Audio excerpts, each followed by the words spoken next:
Welcome to this DelftStack tutorial video. In today's tutorial, we will learn how to add your Chrome logged in account to the taskbar in Windows 11. First, open Google Chrome and select any account that you like to add the quick access for.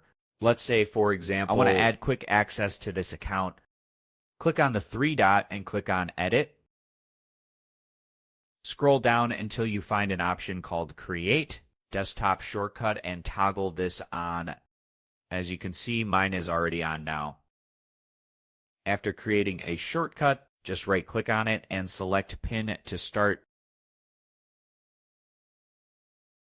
After this, you can just drag it and paste it directly into the taskbar, and you will see that we have successfully added it to the taskbar. Thanks for watching. And don't forget to check out the next DelftStack tutorial video.